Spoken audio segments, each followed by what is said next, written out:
में आपका स्वागत है। मैं हूं आपके साथ धर्मिष्ठा और आप देख रहे हैं हमारा खास कार्यक्रम चक्कर राजनीति का। आज के कार्यक्रम में हम बात करेंगे 230 विधानसभा सीटों पर जिन पर अभी राजनीति गरमाई हुई है। मतदान हो चुका है और इस बार वोटिंग का प्रतिशत भी बढ़ा हुआ है और मतदान के बाद जिस तरह के रुझान सामने आए हैं उसके मुताबिक इस बार भी प्रदेश में भाजपा और कांग्रेस के बीच बेहद कड़ा मुकाबला नजर आ रहा है। प्रदेश की 16वीं विधानसभा के चुनाव में बहुमत के लिए लड़ाई का हाल ये है कि नेता भी दबी जुबान में जीत हार का दावा करने से कतरा रहे हैं। यह बात अलग है कि वे सार्वजनिक रूप से जरूर अपने अपने दल की जीत के दावे कर रहे हैं, लेकिन दोनों दलों के लिए इस बार चुनावी रण करो या मरो वाला रहा है। इसके बाद सबसे बड़ा सवाल यही बना हुआ है कि बीते 4 चुनावों से जिस जादुई संख्या 116 के लिए कांग्रेस तरस रही है, वह इस बार क्या उसे मिल सकता है या फिर भाजपा की सत्ता बरकरार रहेगी। फिलहाल जिस तरह से कांग्रेस में इस चुनाव को देखकर उत्साह है, भारतीय जनता पार्टी में विश्वास है कि वो इस बार भी पुनः अपनी सरकार बनाएगी। इस विषय पर विस्तृत चर्चा के लिए हमारे साथ मेहमान जुड़ चुके हैं। भारतीय जनता पार्टी से सचिन वर्मा जी हमारे साथ जुड़े हैं। सचिन जी, आपका देश न्यूज में बहुत बहुत स्वागत है। भूपेंद्र गुप्ता जी हमारे साथ जुड़े हैं, कांग्रेस प्रवक्ता। भूपेंद्र जी, आपका देश न्यूज में बहुत बहुत स्वागत है। हेमंत जोशी जी जुड़े हैं, आप प्रवक्ता। हेमंत जी, आपका देश न्यूज में बहुत बहुत स्वागत है। और आशीष दुबे जी जुड़े हैं, राजनीतिक विश्लेषक। आशीष जी, देश न्यूज में मैं आपका बहुत बहुत स्वागत करती हूँ। जैसा कि चर्चा चल रही है, सबसे पहले सचिन जी मैं आपके पास आऊंगी। बात चल रही है जो इस बार मतदान का प्रतिशत बढ़ा है, क्या लगता है मतदान का जो प्रतिशत बढ़ा है ये भारतीय जनता पार्टी के पक्ष में है या कांग्रेस के पक्ष में या फिर किसी अन्य दल के पक्ष में नजर आ रहा है? देखिए, पक्ष विपक्ष में उसको गिनने की जगह पहले तो ये देखें कि महिला उत्थान के लिए जी जिस तरह से प्रदेश सरकार ने लगातार अथक 18 वर्षों से जो प्रयास किया है उसका सुखद परिणाम अब देखने को मिल रहा है और महिला वर्ग जो है बढ़ चढ़कर जो है मतदान में हिस्सा ले रही हैं और इस जो लोकतंत्र का एक जो पर्व है उस प्रक्रिया को सार्थक बना रही हैं। बिल्कुल भाई, महिलाओं के लिए लगातार यानी शिवराज जी ने अपने राजनीतिक सफर को शुरू करने के पहले से महिलाओं के लिए काम करने शुरू कर दिए थे और बाद में जब उनको सत्ता मिली मुख्यमंत्री के रूप में तो उन्होंने उन्हीं को कार्यों को योजनाओं का रूप दिया और योजनाओं के रूप में हमने महिला उत्थान के कार्य किए। लाडली लक्ष्मी योजना, जननी सुरक्षा योजना, संबल योजना और बाद में लाडली बहना योजना, और अब लाडली बहना को हमने और एक आगे स्तर पर बढ़ा दिया, उसके साथ आवास को भी जोड़ दिया है कि अब उनको आवास भी मिलेंगे। तो इसलिए जो है लगातार जो काम चल रहा था इस वर्ग के लिए, वैसे तो सारे समग्र विकास किया गया है भाजपा सरकार द्वारा, पर खासकर महिला वर्ग के लिए जो कार्य किया उसका एक सुखद परिणाम इस चुनाव में देखने को मिल रहा है। बिल्कुल बिल्कुल सही कहा आपने कि महिला वर्ग के जो काम किया, महिला वर्ग के लिए जो काम किया उसके सुखद परिणाम देखने को मिल रहे हैं। भूपेंद्र गुप्ता जी, आपके पास आऊंगी। आपको क्या लगता है कि मतदान का जो प्रतिशत बढ़ा हुआ लग रहा है ये क्या कांग्रेस के पक्ष में, क्या कांग्रेस को लग रहा है कि कांग्रेस जो है बहुमत का आंकड़ा पार कर जाएगी इस बार? देखिए, जो है आपको अगर वोट का अंदाज हो या इलेक्शन कमीशन की वेबसाइट आप लोग पढ़ते हो या इन्होंने भाजपा के मित्र ने पढ़ी हो जी, करीब 31 लाख वोटर जो है महिला वोटर्स ऐड हुई हैं। उनमें से केवल 15 लाख महिलाओं ने वोट किया है जी। तो महिलाओं में इन योजनाओं के प्रति कोई आकर्षण नहीं था, अन्यथा जो है ये पूरी वोट जो है वहां पर डलनी चाहिए थी जी 2018 के मुकाबले जो महिलाओं का प्रतिशत है जो वोट डालने का वो घट गया है, 2% घटा हुआ है, 1.8% घटा हुआ है। तो ये सोचना कि जो है महिलाओं के कारण उनको जो है इसमें कोई बढ़त मिलने वाली है, ये बड़ी गलत धारणा है। जी मध्य प्रदेश में करीब जो है 12 लाख बच्चों ने परीक्षा दी थी इसकी अपने 12 लाख बच्चों ने परीक्षा दी थी इसकी पटवारी परीक्षा दी थी। वो 12 लाख बच्चे वोट डालने गए हैं और जो है नौजवानों ने जिनकी बेरोजगार है, जो करीब 2 करोड़ बेरोजगार है, उन बेरोजगारों ने वोट डाली है। जिन किसानों को लूटा गया है पिछले 18 साल में उन किसानों ने वोट डाली है। तो ये जो ग्रामीण क्षेत्रों में जो पोलिंग परसेंटेज बढ़ी है वो निश्चित रूप से सरकार के और सरकार की कुरीतियों के, और जो एक ये लूटमारी की सरकार थी 50% की, उसके खिलाफ वोट डला है। जी शहरों में जहां पर इनका प्रचार अधिक था, वहां पर तो वोट परसेंटेज बहुत नीचे गया है। ये आपके पास सामने सारी चीजें तो ये फैक्ट्स में उपलब्ध हैं, पब्लिक डोमेन में है। तो ये कहना बड़ा मतलब एक हास्यास्पद है कि महिलाओं को इन्होंने वोट डाली और उससे इनकी सरकार आने वाली है। जी सरकार तो जा चुकी है, सरकार जो है आने का तो अब कोई कारण बचा नहीं है। और जो पाप किए गए हैं 18 सालों में, जी जनता उसका दंड देने के लिए तैयार बैठी है। ठीक है भूपेन गुप्ता जी, जैसा कि आपने कहा, आप के सवाल के साथ पुनः मैं सचिन वर्मा जी के पास आऊंगी। इससे पहले मैं हेमंत जोशी जी आपके पास आऊंगी। जैसे कि मध्य प्रदेश में मतदान का प्रतिशत बढ़ा है, भारतीय जनता पार्टी को उम्मीद है कि वो पुनः सरकार बनाएगी, कांग्रेस को उम्मीद है कि वो 2018 वाले जो परिणाम थे वो पुनः दोहरा पाएगी। आम आदमी पार्टी को इस विषय में क्या लगता है? देखिए, जो ये वोट प्रतिशत बढ़ा है, जी। ये बदलाव का वोट प्रतिशत है। जो 18 साल की कुनीति वाली सरकार थी, भ्रष्टाचार के विरोध में वोट पड़ा हुआ है, जी। महंगाई के विरोध में वोट पड़ा हुआ है, जो सरकार ने शिक्षा, स्वास्थ्य, रोजगार, महिला सुरक्षा पे काम नहीं किया है, जी उसके खिलाफ वोट पड़ा है। तो ये बदलाव का वोट है। ये जो सरकार है ये जारी है। जी ठीक है हेमंत जी, जैसा कि आपने कहा कि सरकार जारी। इसी के साथ आशीष दुबे जी आपके पास आऊंगी। जैसा कि आप प्रवक्ता ने कहा है कि बदलाव का वोट पड़ा है और ये सरकार जा रही है, और कहीं ना कहीं उन्होंने कुल मिला के ये कहा है कि जनता बदलाव चाह रही, इसीलिए बहुमत में उन्होंने वोट किया है, बहुत ज्यादा प्रतिशत में वोट दिया है, भारतीय जनता पार्टी के खिलाफ वोट दिया। इस पर मैं आपके विचार जानना चाहूंगी। देखिए, जो अभी तक आंकड़े सामने आए हैं, अभी मुझे लगता है कि एक अंतिम आंकड़ा जो है वो अभी सामने आना बाकी है, लेकिन हालांकि आधा % से ज़्यादा उसमें कोई फेरबदल अब होगा नहीं जी। तो अगर हम मोटे तौर पे मान लें कि पिछले 5 साल पहले जो वोट पड़ा था उससे कुछ ज़्यादा वोट पड़ा है, बिल्कुल। तो ये समझना अभी उसमें ज़रूरी है कि वो वोट किस तरफ गया है। अगर वो वोट, अगर एक मुश्त जो 1-आध % वोट बढ़ा है, जी। अगर वो किसी एक पार्टी के खाते में जाता है, या हम ये मान लें कि 2018 में जो पब्लिक का जो भाव उभरा था, जो एक हल्की सी एंटी इनकम्बेंसी की झलक थी, यदि ये उसका विस्तार हुआ है तो निश्चित तौर पे ये 1% वोट विरोधी पार्टी में चला गया है। बिल्कुल। और अगर ऐसा नहीं है और उनकी योजनाओं के साथ कोई जनता का जुड़ाव बना है तो फिर इस तरफ चला गया है, भाजपा सत्ता की तरफ। तो ये दो चीज़ें जो हैं, इसको थोड़ा सा अभी और बारीकी से सब जो क्षेत्रवार चीज़ें आएंगी तो और भी चीज़ें समझ में आएंगी। बिल्कुल। लेकिन ये जो मुझे लगता है कि जब वोट बढ़ता है, इसमें अगर और ज़्यादा वोट प्रतिशत होता, 3-3.5% तक का वोट अगर बढ़ता टोटल, तो ये साफ संकेत होता कि अभी तक के जो ट्रेंड्स हैं उसके हिसाब से। लेकिन मैं फिर वही बात पे आऊँगा कि 2018 से 23 के बीच में यदि कुछ चीज़ें ज़्यादा नहीं बदली हैं जी। तो ये वोट निश्चित तौर पर सत्तारूढ़ पार्टी के लिए अलार्मिंग हो सकता है कि ये जितना भी वोट पड़ा है जी। और जहाँ तक ये महिलाओं की और दूसरे योजनाओं की बात है, तो अभी भूपेन जी भी ये आंकड़ा बता रहे थे, ये बात भी सही है कि महिलाओं के वोट लगभग उतने ही हुए हैं जी। संख्या बढ़ी है। और फिर चुनाव आयोग के एफर्ट भी इसमें शामिल हमें करना चाहिए, जो लगातार 100% वोटिंग के लिए काम करता है और बहुत ज़्यादा, इस बार तो बहुत ही सारी गतिविधियां की गई वोटिंग के प्रति जागरूक करने के लिए। बिल्कुल। तो कुछ असर उसका भी हुआ है। तो इस सारी परिस्थितियों में ये चीज़ें ज़रूर हैं जो मैं मान के चलता हूँ कि ये जो चुनाव है आखिरी 4-5-6 दिन में, ये चुनाव अपने मूल मुद्दे पर लौट कर आ गया था।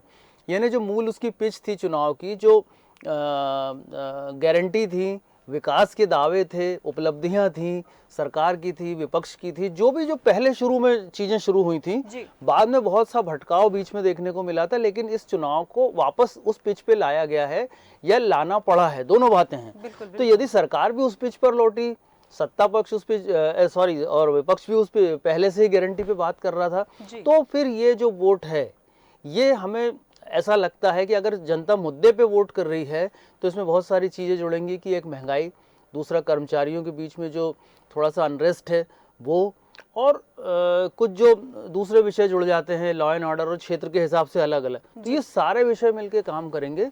इसलिए दोनों ही पार्टियों के लिए ये जो है अभी और चिंतन का वक्त है। अंतिम निष्कर्ष तो अभी कुछ और समय लगेगा पहुँचने में, लेकिन ये जो वोट प्रतिशत है उसको बहुत सहज रूप से नहीं लिया जा सकता। बिल्कुल बिल्कुल सही कहा आपने कि इसे और सहज रूप से नहीं लिया जा सकता और थोड़ा इंतजार करने की जरूरत है।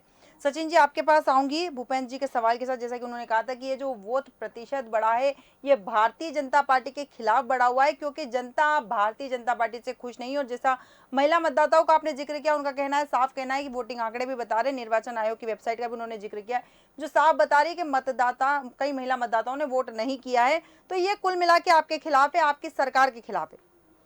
देखिए धर्मिष्ठा जी, महिलाएं जो हैं वो वास्तविकता पर और उन्हें फिलहाल क्या मिल रहा है उस पर ज्यादा बिलीव करती हैं जी।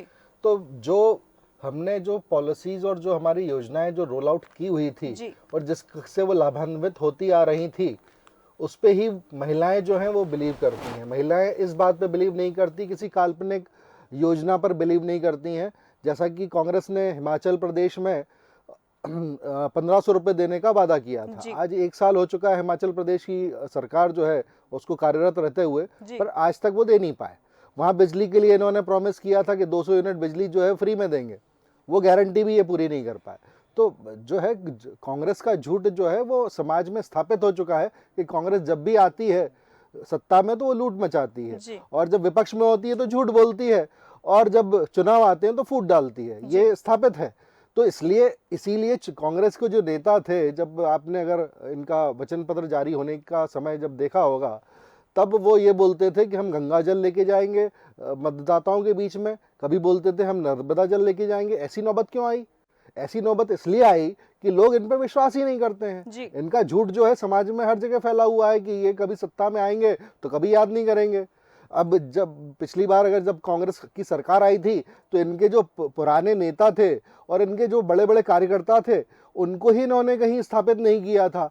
जब इनकी सरकार जाने की बारी आई तो धड़ाधड़ एक दिन में 10-10, 15-15 इन्होंने आदेश निकाले ताकि इनका झंडा उठाने के लिए कोई आदमी बचे। नहीं तो अगर उन कार्यकर्ताओं को ये सेटल नहीं करते उस समय भी, तो आज कांग्रेस में आधी कांग्रेस और कम हो जाती। तो इस तरह की जो स्थिति है कांग्रेस में, उसी कारण आज ये 20 साल से जो है विपक्ष में बैठे हुए हैं। तो सचिन जी आपको लगता है कि 1250 रुपए की जो लाडली बहना योजना है वो 1500 रुपए की नारी सम्मान योजना पर भारी पड़ने वाली है? बिल्कुल ठीक है। आप ही के सवाल के साथ भूपेंद्र गुप्ता जी आपके पास आऊंगी। जैसा कि सचिन वर्मा जी ने कहा है कि कांग्रेस पार्टी लगातार झूठ बोलने का काम करती है और आपकी नारी सम्मान योजना के ऊपर लाडली बहना योजना इनकी भारी पड़ने वाली है। इन्हें लड्डू खाना चाहिए, परेशान क्यों है? इनको ये इस बात का पता भी नहीं है। बिल्कुल पढ़े लिखे व्यक्ति हैं, बिल्कुल मत रहिए परेशान। अभी आप होंगे 3 तारीख के बाद, चिंता मत करिए जी। इन्हें इस बात की जानकारी नहीं है कि हिमाचल प्रदेश में कौन सी योजना लागू हुई। यहाँ बैठ के झूठ बोल रहे हैं। अभी गूगल कर लें, गूगल बाबा इन्हें बता देंगे। इनके आप बता दीजिए, आप गूगल पे सर्च करके बता दीजिए, आपको तो सब मालूम है, आपने सारे आंकड़े देख रखे हैं। आप बता दीजिए ना, सुन लीजिए। देखिए आपकी योजना आप बता दीजिए गूगल पे सर्च करके, आपकी कौन सी योजना चल रही है वहाँ पर, सुन लीजिए जरा। तो गुप्ता जी आपने एक बात का बताया कि तथ्य गूगल पे है, तो मैं आपको और समय दे रहा हूँ, मेरा समय भी आपको दे रहा हूँ, आप उसको सर्च करके दिखा दीजिए चैनल पे। आप सुनेंगे कि डिस्टर्ब करेंगे? नहीं, मैं डिस्टर्ब नहीं कर रहा हूँ। जो आप झूठ बोल रहे हैं चैनल पे उसको मैं एक्सपोज कर रहा हूँ आपको एक्सपोज कर रहा हूँ मैं गुप्ता जी। आपने कितने झूठ कहाँ बोले इसका मेरे पास सब हिसाब है। अरे गुप्ता जी आपको तो आप व्यक्तिगत बात नहीं कर रहे हैं गुप्ता जी। गुप्ता जी आपको तो क्या है कि ओएसडी बना के हटाया गया था, आपने वसूली शुरू कर दी थी। अब आप क्या है कि अब मुंह ना खुलवाएं, और आप जो भी बोलना चाहते हैं, आपने कहाँ क्या झूठ बोला बोल दीजिए। मैं आपको सारे जवाब देने को तैयार हूं। मैं आपको सारे जवाब देने को तैयार हूं। बंद करिए, मैं ऐसे अज्ञानियों के साथ बातचीत नहीं करता हूँ। जी ठीक है सचिन जी मैं पुनः सचिन जी मैं पुनः आपके पास आऊंगी, आपकी राय भी लूंगी, आपको भी पूरा समय मिलेगा। भूपेंद्र जी आप अपनी बात पूरी कीजिए। ओपीएस स्कीम हिमाचल प्रदेश में लागू है जी। 25 लाख की हमारी स्कीम जो है राजस्थान में लागू है। हमारी जो है ये 1500 रुपए की स्कीम हिमाचल प्रदेश में लागू है। आप पता कर लीजिए। और यहाँ पर जो है बहस करने की बात थोड़ी है, ये तो सार्वजनिक डोमेन में है बातें। और हमने जो योजनाएं डिक्लेयर की हैं, हमने कहा कि हम 200 यूनिट बिजली फ्री देंगे, तो कर्नाटक में दी जा रही है। आप जो है खुद हिमाचल आपका प्रदेश में चैनल, महिलाओं के चुप लिए रहिए कोई आप, योजना बीच में ये चुप नहीं मत चल बात रही मत है। करिए, चुप रहिए आप, चुप रहिए आप, अरे गुप्ता बात जी करने आप दीजिए मुझे, बदतमीजी ना करने चुप रहिए आप, मुझे आप बात बिल्कुल करने दीजिए। बदतमीजी भूपेंद्र नहीं भाई, करेंगे। आराम से भूपेंद्र जी। आप बदतमीजी आप क्यों बिल्कुल नहीं बीच में करेंगे बोल गुप्ता रहे जी। हैं? आप क्यों वो बीच में आपका बोल रहे हैं? बदतमीजी बताइए, को मैं हर आप तरीके क्यों से बीच जवाब में देने बोल के रहे लिए हैं? सक्षम हूँ। आप आप क्यों बिल्कुल बीच में बोल बदतमीजी रहे नहीं हैं? करेंगे गुप्ता जी, आप क्यों बीच में बोल रहे हैं? बिल्कुल आप बताइए। बिल्कुल बदतमीजी नहीं करेंगे। मैडम मैं इस तरह के लोगों के साथ बहस नहीं करता हूँ। मैं क्विट कर रहा हूँ आपकी। Thank you very much. ठीक है, कोई दिक्कत नहीं। बदतमीजी कर रहे साला, इसमें समझ में ही नहीं आती कि कैसे बात करनी है। मैं अपना बात कर रहा हूँ, बिल्कुल तू अपनी बात करो। बकवास नहीं करेंगे सचिन जी, आप। मैं सचिन जी, बात कर रहा हूँ, तुम सचिन अपनी जी, मैं बात आपको करो। पूरा अवसर दूंगी। अब शब्दों सचिन का जी, उपयोग नहीं सचिन जी, करेंगे मैं आपको बिल्कुल। पूरा अवसर दूंगी बोलने का, आपकी शब्दों बात का रखने उपयोग का नहीं भी आपको करेंगे पूरा आप। मौका मिलेगा। बिल्कुल आप शब्दों का उपयोग नहीं करेंगे। बिल्कुल बिल्कुल बिल्कुल, आप शब्दों का प्रयोग ना किया जाए। भूपेंद्र जी, विनम्र निवेदन है आपसे भी। आपसे कोई निवेदन नहीं। ठीक है, भूपेन गुप्ता जी जा चुके हैं, वो चर्चा में शामिल नहीं होना चाहते। और कांग्रेस का एक्चुअल में ये भी देखने को मिलता है कि जब भी उन पर कोई सवाल पूछा जाता है उनकी शब्दावली बिगड़ जाती है। कुछ नया नहीं है, कई बार इस डिबेट में ऐसा हो चुका है। सचिन जी आपके पास आऊंगी, पुनः वापस आपके पास आऊंगी कि जिस तरह से चर्चा चल रही है यहाँ पर मतदान का प्रतिशत बढ़ने की, और भारतीय जनता पार्टी को उम्मीद है कि वो पुनः सत्ता में लौटेगी और 2018 वाला जो हालात बने थे उन्हें नहीं दोहराना चाहती भारतीय जनता पार्टी। उस चीज को लेकर कितनी आश्वस्त है? फिर से एक बार क्वेश्चन रिपीट कर दें। बिल्कुल बिल्कुल सचिन जी, जैसा कि 2018 में भारतीय जनता पार्टी सरकार बनाने से चूक गई है, इस बार 2023 को लेकर भारतीय जनता पार्टी कितना आश्वस्त है कि वो सरकार इस बार बहुमत के आंकड़े के साथ बना लेगी? देखिए शर्मिष्ठा जी, सच्चाई ये है कि पिछली बार हमको ये ऐसा लगता नहीं था कि कभी कांग्रेस हमसे आगे निकल पाएगी जी। इस बार हमको ये एहसास था, इस बात का हमको एहसास था कि कहीं हम पीछे रह सकते हैं। इसलिए हमने जितनी भी सावधानी और जितनी हम अपनी योजनाओं का एक प्रचार कर सकते थे, लोगों के बीच में उनको लेके जा सकते थे, हमने सारे प्रयास किए। बिल्कुल तो बिल्कुल इस सही। 2018 और 23 के चुनाव में यही फर्क है। जो गंभीरता और जिस सच्चाई के साथ में हमने इस इलेक्शन को लड़ा है वो सबके सामने है, और जनता उस हमको का आशीर्वाद हमें मिलेगा, ऐसा हमको विश्वास है। बिल्कुल बिल्कुल सही कहा आपने। आशीष दुबे जी आपके पास आऊंगी। जिस तरह से लगातार कांग्रेस पार्टी भारतीय जनता पार्टी पे आरोप लगा रही थी, कहीं रोजगार वाला मुद्दा उन्होंने उठाया था, बेरोजगारी का मुद्दा उठाया था उन्होंने, और आखिरी मोमेंट पे जब उन्हें लगा कि वो घेर रही है भारतीय जनता पार्टी को, सदन उन्होंने ट्रैक चेंज किया और जनगणना पे आकर रुक गए। कहीं ना कहीं देखने में आया कि जो कांग्रेस पार्टी थी यहीं पर बैकफुट में आ गई। नहीं, अब क्या कह सकते हैं इसको, बैकफुट पे आना किसको कहते हैं मैं नहीं समझ पा रहा हूँ। लेकिन जो जातिगत जनगणना का मामला है वो तो कांग्रेस काफी समय से उस पर बात कर रही है और बिहार ने उसको करा दिया है जी। लेकिन ये सारे मुद्दे जो हैं कोई राजनीति से अलग तो है नहीं। पूरे चुनाव के प्रचार के दौरान बहुत सारे मुद्दे आए। बिल्कुल। अगर इन्होंने जातिगत जनगणना की कांग्रेस ने बात की तो जाहिर है कि वो ओबीसी वोटों को अट्रैक्ट करने के लिए की, जो मध्य प्रदेश में भी माना जाता है 45 से 50% है। और इसी तरह चुनाव में जो अचानक जो मुद्दा आया वो खाद्यान्न गारंटी योजना का भी आया, जो भाजपा लेके आई कि हम उसको 5 साल का विस्तार कर रहे हैं, जबकि वो दिसंबर में खत्म होनी है, अभी उसमें काफी समय है। तो इस तरह के मुद्दे आते हैं चुनाव में, चाहे कांग्रेस लाए, भाजपा लाए या दूसरे प्लेयर्स जो हैं वो लेके आए, तो ये तो आते हैं। इसमें इसको बैकफुट मैं तो कहूँगा, इसमें फ्रंट फुट होता है। तो कि एक आगे जाकर आदमी खेलता है। जो खाद्यान्न गारंटी की योजना की जो घोषणा की गई, प्रधानमंत्री आवास योजना के विस्तार की जो बात की गई उस चुनाव में प्रधानमंत्री ने की, बीजेपी के नेताओं ने करी, तो वो सब चीजें ही इसलिए हैं कि एक दूसरे पे दबाव बनाने का। लेकिन ये जो योजनाएं हैं, ये कुछ योजनाएं चल रही हैं, कुछ योजनाएं जो हैं अभी होने वाली हैं, जैसे जनगणना वगैरह है, तो देश बहस का मुद्दा है। लेकिन जो मैंने बोला है, जो मेरा जितना समझ है मैं बता सकता हूँ कि ये मुद्दे जो बेसिक जो चीज़ों पर बात शुरू की गई थी, चाहे लाडली बहना हो, चाहे उद्यमी योजना हो, या जो भाजपा की सरकार ने प्रदेश की जो चुनाव के 2-3 महीने, 4 महीने, 5 महीने पहले शुरू करी, सस्ता सिलेंडर हो, ये सारी योजनाओं पर, प्लस जो कांग्रेस ने जो अपनी गारंटी दी थी 5 से 11 तक वो गारंटी की गई, ये वोट मुझे जो लगता है उस पर डले हैं। वो जो बड़ी योजना है, जो होने वाला है, हम ऐसा करेंगे, उस पर तो जो उसके पात्र हैं वो तो उसको लाभ ले ही रहे हैं। तो ये जो वोट हैं, मुझे लगता है कि जो बेसिक मुद्दे हैं, जो बेसिक बातें हैं दोनों तरफ से की गई, जिससे जनजीवन पे सीधा असर हो सकता है या होने वाला है जी। उस पर ये वोट हुआ है। और निश्चित तौर पर किसी भी जाति को अलग रखकर या जातिगत जो समीकरण है उसको अलग रख के चुनाव होते ही नहीं है। चुनाव इसी तरह से होते हैं, हमेशा ही हुए हैं। मध्य प्रदेश में उस तरह के जातिगत जो टसल वाली स्थिति है वो नहीं है, लेकिन एक व्यापक स्तर पर इस तरह के समीकरण साधे जाते हैं। भाजपा के पास भी एक सर्टन वोट बैंक है जिसको मानती है कि हमारा है, कांग्रेस मानती है कि ये हमारा है। बीच में जो कुछ वोट ऐसे होते हैं जिनको फ्लोटिंग भी कह सकते हैं, उनको साधने के लिए दोनों तरफ से गणित चलते हैं। तो ये जो मतदान का प्रतिशत है, ये सब चीज़ें जो हैं इसमें समाहित होंगी। जब नतीजे आएंगे तो ये साफ साबित हो जाएगा कि ये जो चुनाव प्रचार में पुराने मुद्दे थे और जो एन वक्त पे जोड़े गए, उनका कितना असर हुआ। बिल्कुल, बिल्कुल सही कहा आपने। हेमंत जोशी जी, आपके पास आऊंगी यहाँ पर। जैसे कि भारतीय जनता पार्टी लाडली बहना का मुद्दा लेकर मैदान में उतरी थी और बहनों को साधने की उन्होंने कवायद की थी, और कहीं ना कहीं उन्हें लगता है कि बहनों को वो साध भी चुके हैं, अपने पक्ष में कर भी चुके हैं। शिवराज जी ने कल कहा भी था कि मेरी बहनें मेरे साथ है। उसी तरह कांग्रेस की अगर बात करें तो कांग्रेस लगातार किसान कर्ज माफी के मुद्दे को लेकर मैदान में थी। किसान कर्ज माफी का उन्हें कितना फायदा मिलता है ये देखना दिलचस्प होगा, लेकिन आम आदमी पार्टी इन दोनों पार्टियों के खिलाफ जितना बोलना चाहती थी या फिर जितना इन दोनों पार्टियों की कमजोरियां जनता के बीच में बताना चाहती थी, उतना बताने में कामयाब हो पाई है क्या?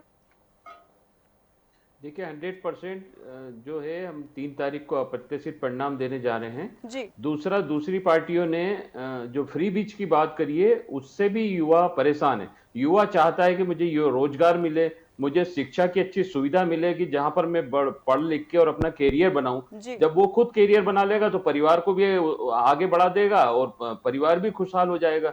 आप 1,500 रुपए इधर 1250 रुपए दे रहे हैं और महंगाई इतना बढ़ा दी, जीरा जैसी चीज है वो 1,000 रुपए किलो होने लग गई है।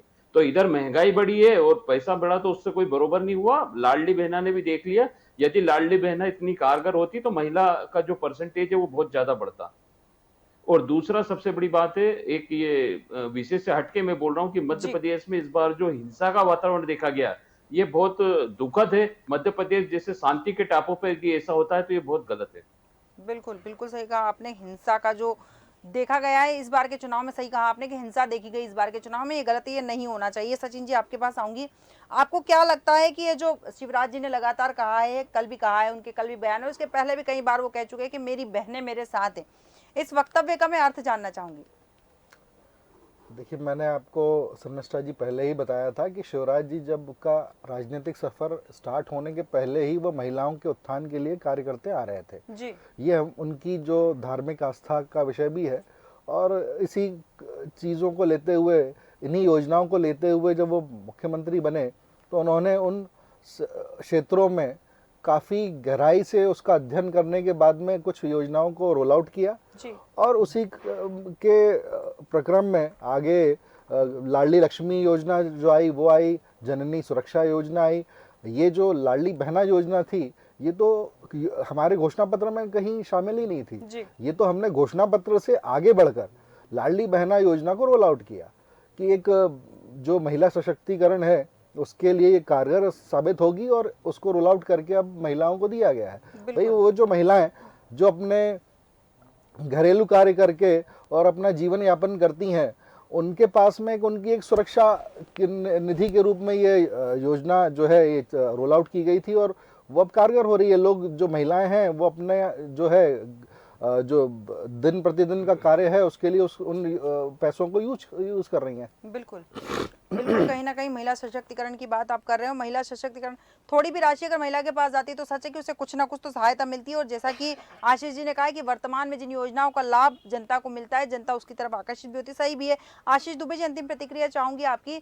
जिस तरह से भारतीय जनता पार्टी का कहना है कि इस बार चुनाव हम जीत रहे हैं और बहुमत से जीत रहे हैं, कांग्रेस का कहना है कि हम जीत रहे हैं और अन्य पार्टियां ये दावा कर रही है कि हम जीत रहे हैं, क्या लगता है कि इस बार ऊंट किस करवट बैठने वाला है? देखिए, मुकाबला मुख्य रूप से मध्य प्रदेश में भारतीय जनता पार्टी और कांग्रेस के बीच में ही है जी। और ये मुकाबला 2018 का जो मुकाबला था उससे ज़्यादा सख्त मुकाबला है।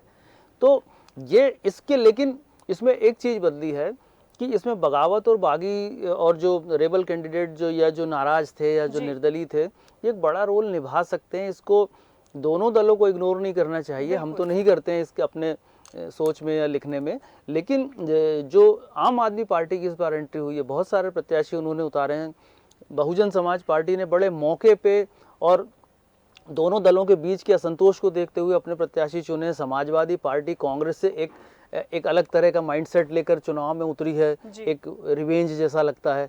तो ये चीज़ें जो हैं, इसलिए तीनों दलों ने ताकत तो झोंकी है, तो उनको इग्नोर नहीं किया जा सकता। अगर ये कहीं, जैसे आम आदमी पार्टी का एक है, गुजरात में आम आदमी पार्टी ने एक अनपेक्षित सा एक प्रदर्शन किया था, उसे ज़्यादा सीटें नहीं मिली, लेकिन उसने कांग्रेस को बहुत नुकसान पहुंचा दिया। दिल्ली में तो कहानी सभी को पता है। इसी तरह सपा और बसपा जो है, उत्तर प्रदेश से लगे हुए जो हिस्से हैं, वहाँ पर काफ़ी असरदार होती है और उसका 9% वोट बैंक भी फिक्स है बहुजन समाज पार्टी का। ये कई सालों से, कई चुनाव से हैं। तो ये चीज़ें सब जो हैं, अगर ये तीनों प्लेयर्स अगर कहीं जीतते हैं और जीतने वालों की संभावनाओं पर अगर असर डालते हैं, तो ये नतीजे भी पलट जाएंगे। मुझे लगता है कि जिस प्रत्याशी को, जिस दल को हम सोच रहे हैं बहुत आगे जा रहा है, हो सकता है वो पीछे रह जाए। लेकिन इन दलों से नुकसान इस बार ये है कि सिर्फ कांग्रेस को ही नहीं है, भाजपा को भी है, क्योंकि दोनों जगह पर थोड़े बगावत के और निर्दलीय सुर उभरे थे। ये जो है एक बड़ा असरदार, असरकारक हो सकता है यदि मतदाता थोड़ा भी डाइवर्ट हुआ होगा तो। बिल्कुल सही कहा कि इस बार बागी खेल बिगाड़ने की तैयारी में है और भारतीय जनता पार्टी और कांग्रेस दोनों ने ही उन्हें साधने की पूरी कोशिश की है। लेकिन फिर भी देखना दिलचस्प होगा कि आगे क्या होता है। मतदान हो चुके हैं, मतदान का जो वो था, मतदाताओं के मन में जो था वो पत्र में बिल्कुल लॉक हो चुका है और 3 तारीख को उसका खुलासा होगा। देखना दिलचस्प होगा कि क्या होगा। सचिन वर्मा जी, हेमंत जोशी जी, आशीष दुबे जी, आप तीनों मेहमानों का हमारे साथ बने रहने के लिए बहुत बहुत धन्यवाद। मतदान हो चुका है और इस बार वोटिंग का प्रतिशत भी बढ़ा हुआ है और मतदान के बाद जिस तरह के रुझान सामने आए हैं, उसके मुताबिक इस बार भी प्रदेश में भाजपा व कांग्रेस के बीच बेहद कड़ा मुकाबला नजर आ रहा है। अब देखना दिलचस्प होगा कि भारतीय जनता पार्टी जीत का ताज पहनती है, कांग्रेस जीत का ताज पहनती है, अन्य दल इनके बीच में चुनौती बन के खड़ा होता है। हमारे आज के खास कार्यक्रम चक्कर राजनीतिका में इतना ही। आप बने रहिए देश न्यूज के साथ। नमस्कार।